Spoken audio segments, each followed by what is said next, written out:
तो आज का ये वीडियो बहुत ही इंपॉर्टेंट है क्योंकि आज हम सीखेंगे 2-3 वर्ड्स के ऐसे सेंटेंसेस जिन्हें सीखना बहुत ही जरूरी है इंग्लिश बोलने के लिए, क्योंकि इन सेंटेंसेस का यूज हर कोई एवरीडे करता है। इन सेंटेंसेस का यूज सभी जगह किया जाता है। तो मैं आपसे रिक्वेस्ट करता हूं वीडियो को प्लीज एंड तक जरूर देखना, क्योंकि आज का ये वीडियो आपको बहुत कुछ सिखा के जाने वाला है।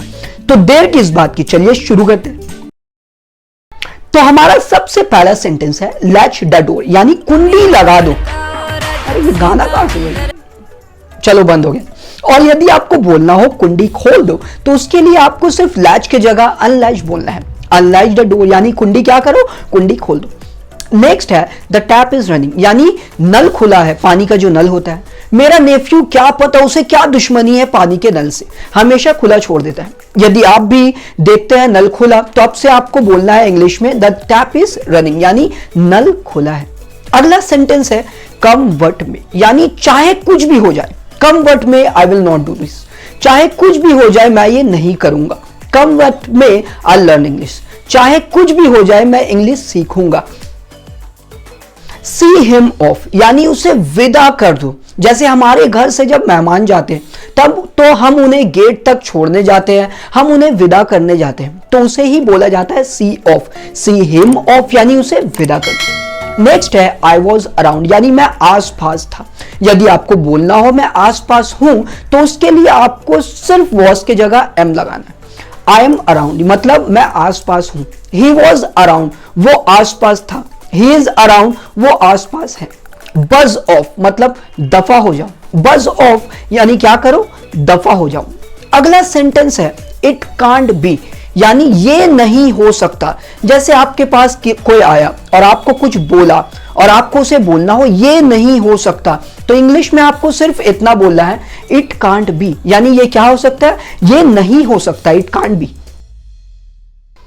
टर्न द फैन अप, यानी पंखा तेज कर दो। अब ये सेंटेंस काफी यूज किया जाएगा क्योंकि गर्मी का मौसम आ रहा है। अपनी कुर्सी की पेटी बांध लो, गर्मी आने वाली है। अरे ये तो मूवी का डायलॉग हो गया। चलिए डायलॉग बाजी छोड़ते हैं, बढ़ते हैं हमारे नेक्स्ट सेंटेंस की तरफ। हमारा अगला सेंटेंस है नाउ और नेवर, यानी अभी या कभी नहीं। नाउ और नेवर यानी अभी या कभी नहीं। The office is near by, यानी ऑफिस सामने ही है, ऑफिस पास ही है। नियर बाय का मतलब होता है सामने ही, पास ही। होम इज नियर बाय, घर सामने ही है, घर पास ही है। School is near by, school सामने ही है, स्कूल पास ही है। स्टे हेयर, यहीं रहो। स्टे हेयर यानी यहीं रहो। Drink it sip by sip, मतलब एक एक घोंट करके पियो। जैसे कोई पानी या कोल्ड ड्रिंक या कुछ भी पी रहा हो और गटागट पी रहा हो और आपको उसे बोलना हो कि एक एक घोंट करके पियो, तो आपको इंग्लिश में सिर्फ इतना बोलना है drink it sip by sip, यानी एक एक घोंट करके पियो। सी यू टुमारो, कल मिलते हैं। यदि आपको बोलना हो कि फिर मिलते हैं, तो फिर मिलते हैं का इंग्लिश होता है सी यू नेक्स्ट टाइम, यानी फिर मिलते हैं। सी यू नेक्स्ट टाइम यानी फिर मिलते हैं। डोंट स्पिट हियर, मतलब यहां मत थूको। स्पिट का मतलब होता है थूकना। आपने बहुत सी जगह देखा होगा लिखा होता है स्पिटिंग इज प्रोहिबिटेड, यानी थूकना क्या है, थूकना मना है। नेक्स्ट है एज सून एज पॉसिबल, यानी जितनी जल्दी हो सके। Finish it as soon as possible, जितनी जल्दी हो सके इसे खत्म करो। बिलीव मी, भरोसा करो मुझ पर। बिलीव मी यानी मुझ पर भरोसा करो। व्हाट्स गोइंग ऑन, क्या चल रहा है। व्हाट्स गोइंग ऑन यानी क्या चल रहा है। आई एम सो हंग्री, मुझे बहुत भूख लगी है। आई एम सो हंग्री यानी क्या लगी है मुझे बहुत भूख लगी है। I am not at fault, यानी मेरी गलती नहीं है। यदि आपको कोई बोले तुम्हारी गलती है और आपको बोलना हो मेरी गलती नहीं है, तो इंग्लिश में आज से आपको सिर्फ इतना ही बोलना है I am not at fault, यानी मेरी गलती क्या है, मेरी गलती नहीं है। प्रूव इट, इसे साबित करो। प्रूव इट यानी इसे साबित करो। गेट अप यानी उठ जाओ।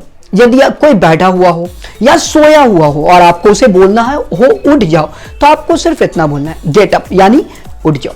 रियली मतलब सचमुच। जैसे हमें कोई कुछ बताता है और हमारा एक्सप्रेशन ऐसे होता है सचमुच, तो यही इंग्लिश में होता है रियली यानी सचमुच। कीप क्वाइट मतलब चुप रहो।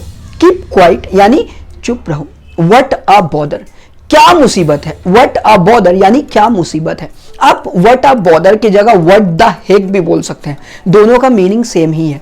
व्हाट द हेक यानी क्या मुसीबत है। व्हाई नॉट, क्यों नहीं, व्हाई नॉट यानी क्यों नहीं। टेक केयर, ध्यान रखना, टेक केयर यानी क्या करना, ध्यान रखना। शी इज इनोसेंट, वो मासूम है। शी इज इनोसेंट यानी वो क्या है, जी हाँ वो मासूम है, she is innocent. Don't move यानी हिलो मत, डोंट मूव, हिलो मत। स्टे अप यानी जागते रहो। 3 इडियट मूवी तो आपने देखा ही होगा, वॉचमैन उसमें कैसे चिल्लाता है, जागते रहो, बस वही है स्टे अप यानी जागते रहो। स्पीक स्लोली मतलब धीरे बोलो, जैसे आप किसी से बात कर रहे और वो बहुत जोर बात कर रहा हो तो आप उसे बोल सकते हैं स्पीक स्लोली यानी धीरे बोलो, धीरे बात करो। गो स्ट्रेट, सीधे जाओ, गो स्ट्रेट यानी सीधे जाओ। गो देयर, वहां जाओ, गो देयर, वहां जाओ। फाइंड हिम, उसे ढूंढो, फाइंड हिम यानी उसे ढूंढो। पुट ऑन मतलब पहन लो, पुट ऑन द शूज, जूते पहन लो। पुट ऑफ यानी उतार दो, पुट ऑफ द शूज यानी जूते उतार दो। वेक अप, जाग जाओ, वेक अप यानी जाग जाओ। बी हैप्पी, खुश रहो। यह सेंटेंस आज के इस दौर में काफी यूज किया जा रहा है, क्योंकि जहां देखो सब परेशान बैठे हैं, जहां देखो सब टेंशन में बैठे हैं, तो हम कुछ कर तो नहीं सकते, बस इतना ही बोल सकते हैं, खुश रहो, be happy. Look at me यानी मेरी तरफ देखो, जैसे कोई यहां वहां देख रहा हो और आपको बोलना हो कि मेरी तरफ देखो, तो आपको सिर्फ इंग्लिश में बोलना है लुक एट मी यानी मेरी तरफ देखो। फॉलो मी, मेरे पीछे आओ, फॉलो मी यानी मेरे पीछे आओ। मार्क माई वर्ड्स, लिख लो मेरी बात, मार्क माई वर्ड्स यानी क्या करो, लिख लो मेरी बात। ट्राई अगेन, दोबारा कोशिश करो, और यदि आपको बोलना हो कि कोशिश करते रहो, तो कोशिश करते रहो का इंग्लिश होता है कीप ट्राइंग यानी कोशिश करते रहो। नेक्स्ट है टच वुड यानी नजर ना लगे। You are looking very beautiful, touch wood, तुम बहुत खूबसूरत लग रही हो, तुम्हें नजर ना लगे। That boy is very cute, touch wood, वो लड़का बहुत प्यारा है, नजर ना लगे। तो ये शॉर्ट इंग्लिश सेंटेंसेस के कई और पार्ट आने वाले हैं, इसलिए यदि आप चैनल में नए हो तो सब्सक्राइब जरूर कर देना, ताकि आपको मेरे सभी नए आने वाले वीडियोस का अपडेट मिलता रहे। और अगर आपको वीडियो पसंद आया हो तो कमेंट्स में इनमें से कोई एक सेंटेंस लिखकर जरूर बताना, ताकि मुझे भी पता चले कि आपको वीडियो अच्छा लगा है। तो आज के लिए बस इतना ही।